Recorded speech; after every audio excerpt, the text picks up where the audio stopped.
Bayangin aja cuy, tempat yang seharusnya jadi ruang aman buat belajar agama dan menuntut ilmu, malah berubah jadi tempat yang menyisakan trauma yang berat bagi banyak santriwati. Kasus yang terjadi di sebuah pondok pesantren di Pati ini sekarang jadi sorotan publik setelah sosok pengasuh pesantren yang sempat buron akhirnya berhasil ditangkap oleh pihak kepolisian. Dan ternyata kasus ini bukan baru kemarin terjadi cuy, tapi kasus ini sudah berlangsung sebenarnya sejak dari tahun 2024. Jadi begini kronologinya. Kasus ini pertama kali mencuat setelah beberapa santriwati memberanikan diri melapor ke Polresta Pati pada tahun 2024. Awalnya, ada sekitar 5-8 korban yang resmi melapor. Mereka mengaku mengalami tindakan yang diduga dilakukan oleh Asyari sebagai pengasuh pondok pesantren Ndolo Kusumo. Tapi yang bikin publik makin geram, proses hukum kasus ini sempat berjalan lambat, bahkan seperti berhenti selama hampir 2 tahun lamanya. Hal ini membuat banyak pihak mempertanyakan, kenapa kasus sebesar ini bisa seolah mengendap begitu lama? Dari keterangan para korban serta kuasa hukum, modus yang digunakan tersangka juga disebut cukup manipulatif. Korban didoktrin untuk selalu patuh kepada guru demi mendapatkan sebuah keberkahan. Jadi ketika dipanggil ke kamar pribadi pada malam hari, banyak korban yang merasa tidak punya pilihan untuk bisa menolak. Biasanya, korban dihubungi lewat WA, alasannya macam-macam cuy. Mulai dari diminta memijat, sampai dalih pengobatan untuk menghilangkan segala macam jenis penyakit. Tapi di balik alasan itulah, diduga terjadi tindakan. Yang lebih mirisnya lagi, kalau ada santriwati yang mencoba menolak, mereka akan disebut mendapatkan tekanan mental dan ancaman akan dikeluarkan dari pesantren itu. Situasi itu membuat banyak korban akhirnya memilih untuk diam karena ketakutan. Seiring berjalannya waktu, fakta baru mulai terungkap. Kuasa hukum korban menyebut jumlah korban kemungkinan bukan cuma 8 orang. Diduga ada sekitar 30-50 santriwati yang menjadi korban dalam peristiwa yang najis ini. Mayoritas berasal dari keluarga yang kurang mampu dan anak yatim yang mendapatkan fasilitas pendidikan dari pesantren tersebut. Bahkan ada juga informasi mengenai dugaan santriwati yang hamil akibat perbuatan dari tersangka. Sampai sekarang ini, hal itu masih terus didalami oleh pihak kepolisian. Masuk ke bulan Mei 2026, polisi akhirnya resmi menetapkan Asyari ini sebagai tersangka. Tapi bukannya datang memenuhi panggilan pemeriksaan, ia justru menghilang dan jadi buronan. Kabarnya, tersangka sempat berpindah-pindah tempat. Mulai dari Kudus, Bogor, Jakarta, Solo, sampai akhirnya polisi pun mendapatkan titik keberadaannya. Pada Kamis dini hari 7 Mei 2026 sekitar pukul 4 pagi, tim Satreskrim Polresta Pati akhirnya berhasil menangkap Asyari di kawasan Petilasan Eyang Gunung Sari di Purwantoro, Wonogiri. Setelah ditangkap, tersangka langsung dibawa ke Polresta Pati untuk menjalani sejumlah pemeriksaan lebih lanjut. Saat ini, Asyari dijerat dengan pasal berlapis mulai dari Undang-Undang Perlindungan Anak sampai Undang-Undang Tindak Pidana Kekerasan Seksual PKS. Ancaman hukumannya maksimal bisa sampai 15 tahun penjara. Bahkan ada kemungkinan hukuman tambahan berupa kebiri kimia. Sementara itu, pihak Kementerian Agama Kabupaten Pati juga sudah merekomendasikan pembekuan sementara untuk operasional pondok pesantren tersebut. Kasus ini sekarang masih terus berkembang. Banyak pihak yang berharap seluruh korban ini bisa mendapatkan keadilan dan pendampingan yang layak. Sementara proses hukum terhadap tersangka berjalan transparan dan semoga bisa sampai dituntaskan. Tapi bagaimana kalau menurut pendapat kalian? Silahkan komentar di bawah. Untuk video selengkapnya, kita sudah siapkan untuk kalian semua. Silahkan cek video setelah ini. Langsung saja cekidot. Ada yang hamil. Yang hamil itu adalah santriwati yang dewasa. Ketika korban banyak, yang kemarin saya sampaikan sebenarnya masih ada korban. Menurut keterangan dari bapak korban atau yang korban, sebenarnya ada yang hamil. Yang hamil itu adalah santriwati yang dewasa. Ini menurut kami dugaan yang disampaikan oleh bapak korban dan korban ini dikawinkan oleh jamaah yang lebih tua. Pada saat itu, peristiwa itu sudah dikawinkan 1 tahun, lahirlah seorang anak. Lahir seorang anak, dia diakui, digugat cerai, dikawinkan lagi ke jamaah yang lebih tua. Yang paling mirisnya lagi ini, dalam pokok perkara ini, dalam aduan yang diterima oleh Polres, mohon maaf ini kalau saya salah ini, itu sebenarnya ada 8 yang 7 itu ditarik oleh yayasan inisial Asyari tadi. Ini diberi kedudukan guru di pondok pesantren tersebut. Yang satu ini, yang saya kawal ini, inisial F ini, beliaunya bersikukuh untuk membongkar. Saya juga berapresiasi sekali kepada orang tua untuk membongkar ini terang benderang agar kasus perkara ini tidak ada korban yang lain. Saya selaku korban juga dari selama 11 tahun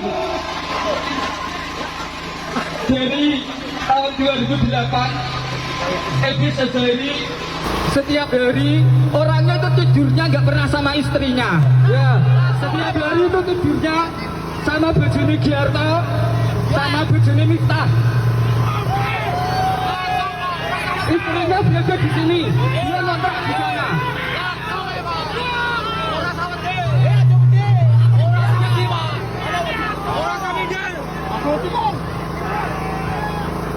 Banyak sekali kalau salaman sama santri-santrinya itu dicium pipi kanan kiri, batuk,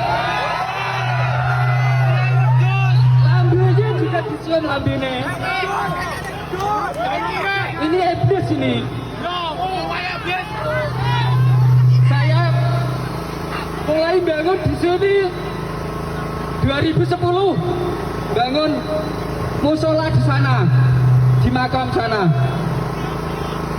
Jadi kalau pondok ini nggak diberhentikan, semua orang yang ada di pondok sini tuh kena gendapnya Idris Azhari. Omongannya peluamis, omongannya peluamis Idris Azhari ini. Omongannya peluamis. Selama pondoknya nggak dihancurkan, nggak diberhentikan, kalau orangnya masih dihukum, pondoknya tetap berjalan, budak-budaknya semua ini pasti akan tunduk sama dia. Benar, budak-budak semua ini pasti akan tunduk sama dia. Karena saya sudah merasakan budak 11 tahun sama Idris Azhari ini.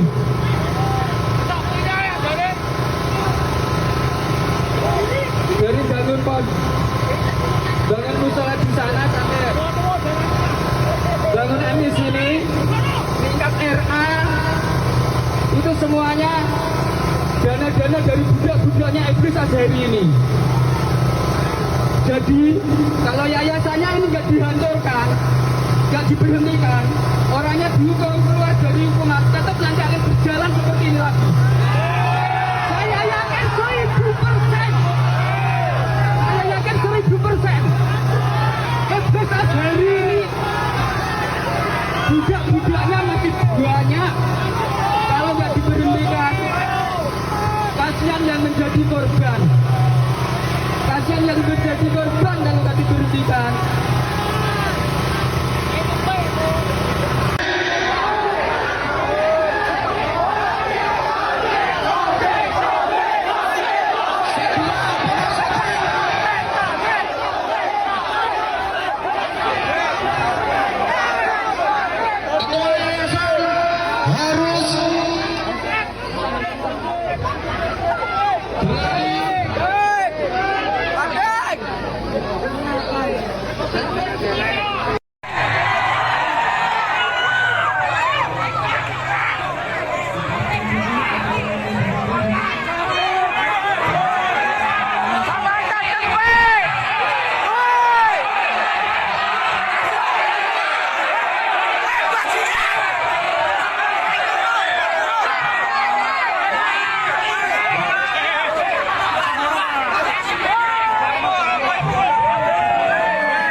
Siapa namamu siapa? Azhari. Azhari siapa?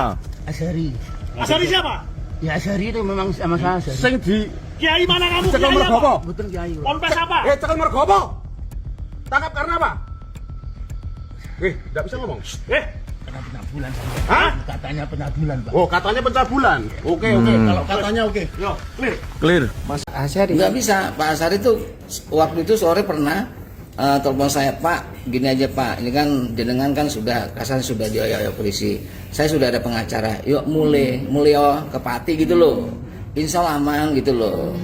Ya masalah ini dibawa ke sini dari tempat yang berbeda ya, Pak Asyari kan di Wonogiri. Nah itu saya kasih tahu kan karena polisi tanya, Pak Asyari itu bilang gini, waktu telepon sore itu saya ajak nggak mau, Pak Pus saya ada di Wonogiri. Nah polisi kan minta tahu, ya toh. Ya saya kasih tahu di Wonogiri, saya diajak ke Wonogiri, nggak ada Di Bekasi ya? Iya, bahkan saya dipukul ini, ini sakit nih. Dipukul nih? Iya. Apa yang pukul? Ya, siapa yang pukul? Ada yang pukul yang Berapa kali, Pak? Yang pukulnya Dua apa? kali. Anggota. Ada anggota, mukulin saya, di sakit. Pak, mohon maaf, ini kan Bapak intinya membantu Pak Asyari itu mencari penasihat hukum. Iya, penasihat hukum. Kok Bapak bersedia membantu, hubungannya dengan Pak Asyari ini teman? Saya gini, dia karena dia kiai, dia bilang dia katanya berbuat zina. Demi Allah Pak Pus, saya nggak berbuat zina. Saya itu orangnya itu kalau memang dia benar, saya siap membantu. Bukan dalam arti saya mengamankan mereka, enggak. Tapi ini Karena jiwa Islam itu loh Pak. Oke. Kalau ada saksi kan, kalau berzina kan nggak sembarangan ada saksi. Nah proses ini kan nggak tahu saya. Nah nanti lawyer saya. mohon maaf untuk Pak ini Pak Kus sendiri ini orang mana sih Pak? Saya asli Jakarta, cuma sudah lama di Pati 20 tahun. Oh di mana? Di Pati asli Pati. Iya. Tetangganya atau Oh, jauh. Jauh. Saya sama Pak Asyari itu nggak akrab, enggak. Pas ada kejadian kasus saya nemuin saya. Tapi kenal lama atau baru kenal ini? Karena sudah lama, cuman nggak akrab gitu loh Pak. Oh, Nggak akrab gitu loh. cuma dimintai tolong lah sekali. Mintain tolong, itu pun malam-malam ke rumah saya. Udah 2 kali saya nggak ketemu. Mintain Oke, tolong gitu loh. Ya saya informasi dari Pak Yai nggak melakukan, ya saya bantu. Kan gitu loh Pak. Intinya tuduhan membantu kabur itu nggak benar, Pak? Nggak bener saya kabur gimana gitu loh. Oke. Dan kalau dari Bapak sendiri juga masih meyakini Pak Asyari itu tidak berbuat itu? Tidak bersalah. Gitu kan proses hukumnya kan seperti apa kan saya juga belum tahu kan. 150. Nah, polisi tanya 150 itu untuk apa? Untuk lawyer. Ya toh? Untuk lawyer. Yang Mereka kasih nanya Pak Miftah itu saya karena yang- Pak Miftah tuh memberikan ke saya. Oh iya. Oh Pak Punya saya 150 juta ya kan. Buat Nah, cari lawyer. untuk operasional saya makan dan saya memang tidurnya di Grand City. Kalau saya tidur di rumah saya, di rumah saya kakak ada kebetulan ya udahlah. Kakak kan pas sakit sambil nengokin kan. Tapi kalau saya tinggal di situ kan mengganggu. Misalnya ada saya tamu kan saya lebih enak kan. Nah itu pun juga Grand City dicari teman harganya murah gitu kan. Akhirnya untuk makan apa di sana untuk ketemu sana kan lebih enak gitu loh, fleksibel, nggak mengganggu saudara saya. Nah gitu loh, lebih enak gitu loh. Itu di mana Grand City? Pagi Bolo. Oh. Sudah sampai di lokasi ya. Di Polresta Pati. Lagi.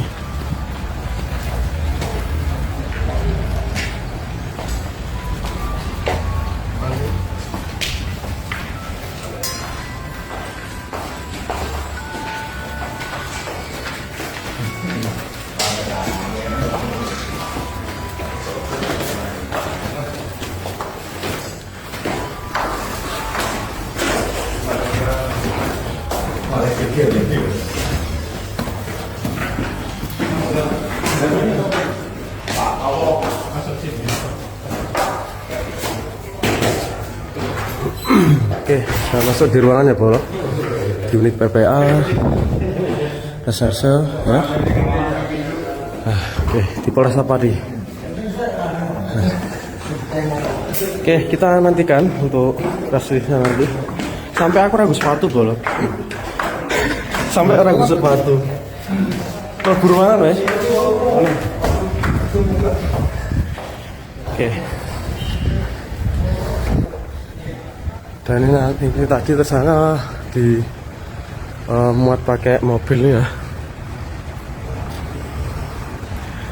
Tepat di hari ini, hari Kamis tanggal 7 Mei 2026, tepat kira-kira pukul 7 ya, pukul 7, pukul setengah 1, 12. Sering disuruh ngisap, ya, dan itunya muncrat di mulutnya, ya, itu bertahun-tahun. Itunya Anda udah tahu lah, ya. Dan kalau dia berhalangan, cewek lain yang gantikan. Di situ katanya ada ratusan cewek ya di tempat itu. enak bener dia mancing di kolam, ya. Jadi itu yang dialami dan itu berlangsung 3 tahun, bayangkan 3 tahun. Dan dia saksikan sendiri kalau dia berhalangan gantian santri-santri cewek lain. Rata-rata di bawah umur juga ya. Semuanya di bawah umur, rata-rata.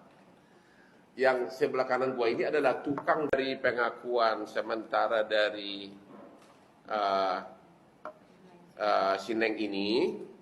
Dia masih di bawah umur, sudah hampir 3 tahun dia di situ, ya selalu dimintain tidur sama si laki itu.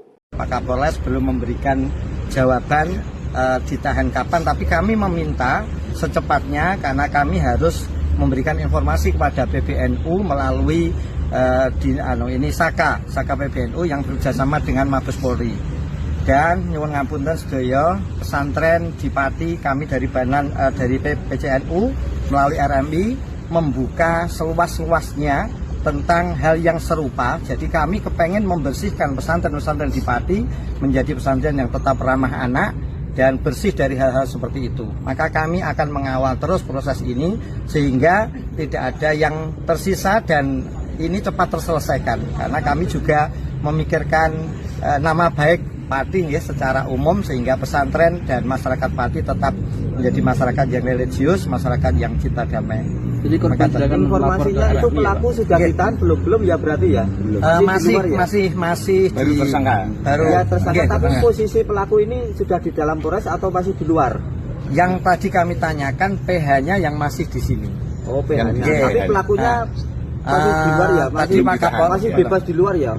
Ini kita meminta di hari-hari ini harus ditahan. Ya harus itu karena ini predator ini jangan sampai. Kalau santri-santri yang di sana nanti akan ditampung di pondok-pondok RMI. Sudah kemarin yang di jam kemarin kan mereka membuat undangan parenting jam 12.30 bahwa santri-santri dijemput orang tuanya. Sementara ada santri yang yatim piatu 7 anak, kami menyediakan pesantren untuk mereka ketika distribusi ke saudaranya belum terpenuhi. Salah satu dari suruhan dari tersangka ini menawarkan saya sebuah uang. Tidak main-main itu, oknumnya itu menawarkan saya senilai 300 juta. Itu di pertama ada saksi itu. Saya tolak. Kenapa? Saya masuk di ranah ini selaku kuasa hukum janji pada diri saya sendiri untuk mengungkap ini agar tidak ada korban yang lain, harus cepat ditetapkan tersangka dan harus ditahan. Dari pertama sudah ditawarkan 300 juta, kedua kali ditawarkan 400 juta. Itu saya tolak semua, tidak saya terima karena uang tersebut bagi saya ini tidak hak saya dan itu sebuah uang haram. Kalau biasanya ngabarin disuruh baturi itu kayak aku nggak mau gitu kan Pak. Terus teman saya yang disuruh. Oh, kalau kamu nggak mau nanti temenmu, nanti dia nggak mau nanti si ini gitu. Itu kan satu kamar jadi kan tahu. Terus kayak ngedumel satu sama lain. Ini aku sing dikon gitu. Oh. Jadi sama-sama tahu. Dan itu semuanya urusannya sama tarikot-tarikot itu, kayak keilmuan ini gitu ya. Dan kalau tidak menuruti dipukul banyak. Oh, ada pukulan. Iya. Sana itu keras. Berapa tahun berapa kali dia jujur dia diceritakan nanti kan 3 tahun berapa kali, 1 minggu berapa kali, yang lain berapa kali. Di sana itu menurutnya kalau tidak benar ya langsung sikat, dipukul, disikat Bang. Dipukul sama siapa? Ya oknum itu tadi. Oh, si oknum tadi. Kalau yang lain selain oknum itu ada yang mau pukul nggak ada, nggak dibolehin sama oknumnya. Oh, dia paling tinggi ceritanya. Oh, paling tinggi. Strata hierarkinya paling tinggi gitu ya maksudnya. Yang membuat yayasan, yang berdiri yayasan ya itu orangnya. Oh, dia pembuat yayasan dan foundernya gitu. Oh, paham. Pernah di demo dulu. Tapi cerita ini dulu nanti. Cerita banyak nanti. Oke. Jadi kalau kamu nggak nurut, kamu dipukul. Yang perempuan lain juga sama begitu. Sama. Ada nggak yang akhirnya sampai hamil? Kalau itu kurang tahu sih kurang Pak. Tahu. Yang tahu ini nanti. Oh, Bapak tahu? Saya di situ mulai 2016 atau 2016 ya. Sebagai di situ mula-mula jadi temen ngaji lah di situ. Oke. Banyak orang-orang tua yang ngaji di situ, saya nimbrung di situ mula-mulanya. Sebelumnya belum bikin pondok itu. Oh, awalnya belum pondok itu. Belum ada. Apa itu? Kayak tempat ngumpul aja. Nah, di situ dikumpulin orang itu untuk jamaah Torekoh di Jawa Timur. Oh, kayak tempat dakwah, tempat ngaji gitu ya. Jamaah lah. Jamaah ya gitu. Oke. Jamaah. Terus ngaji. Ya di situ mulai bikin pondok. Terus saya ya bantu cari santri untuk bantu bangun pondok, bangun sekolahan. Jadi mulai saya di situ itu mulai pembangunan gedung MI. Oh, dari awal. Ya. Terus tidak curiga ada praktek yang nggak benar di dalam itu. Di situ tuh saya juga gerak-geriknya Pak Yainya itu ya kurang, menurut saya kurang pas. Contohnya gini, dia tuh selalu yang diajak pergi malam itu entah kegiatan sholawatan, entah ziarah itu kebanyakan santriwati atau wanita. Wanita yang di situ tuh ya sudah keluarga kadang ya diajak gitu. Oke, jadi banyak kan dia suka ditemenin sama yang perempuan, yang santriwati. Kamu ngerasain loh kok begini gitu ya. Terus kemudian kejanggalan berikutnya yang Bapak lihat? Kejanggalan di situ. Dia tuh selalu kenapa ya? Yang disuruh mijit ketika sudah banyak santri itu ya. Kok enggak pernah dia kok nyuruh anak laki-laki untuk mijit. Padahal di situ banyak santri laki-laki, tapi seringnya yang perempuan. Dan itu sering dia suruh pijit perempuan itu. Setiap kali kan sering jagung ya sama saya. Terus saya kalau kadang malam ya ikut jagung lah di situ. Ketika dianya itu nggak cocok sama yang satu, itu alasannya wah tangannya gatel, itu ngoten. Tangannya gatel maksudnya dalam arti itu genit, kurang enak mijitnya. Oh, mijitnya kurang bagus. Jadi diganti gitu. Oh, jadi dia punya banyak alibi begitu. Oh, caranya begitu. Oke. Oke cuy, jadi bagaimana pendapat kalian setelah menonton video-video yang telah saya cuplikan barusan? Kalau menurut kalian punya opini yang harus disampaikan, silahkan tulis di kolom komentar. Mari kita berdiskusi bersama atau berdebat di sana bersama. Kalau kalian punya topik next apa yang mau kita bahas, boleh juga dituliskan di kolom komentar cuy. Dan jangan lupa sekali lagi untuk like, comment, dan subscribe, biar kalian tahu setiap kita upload video terbarunya. Nyalakan juga loncengnya cuy. Oke lah, sampai ketemu lagi di video berikutnya.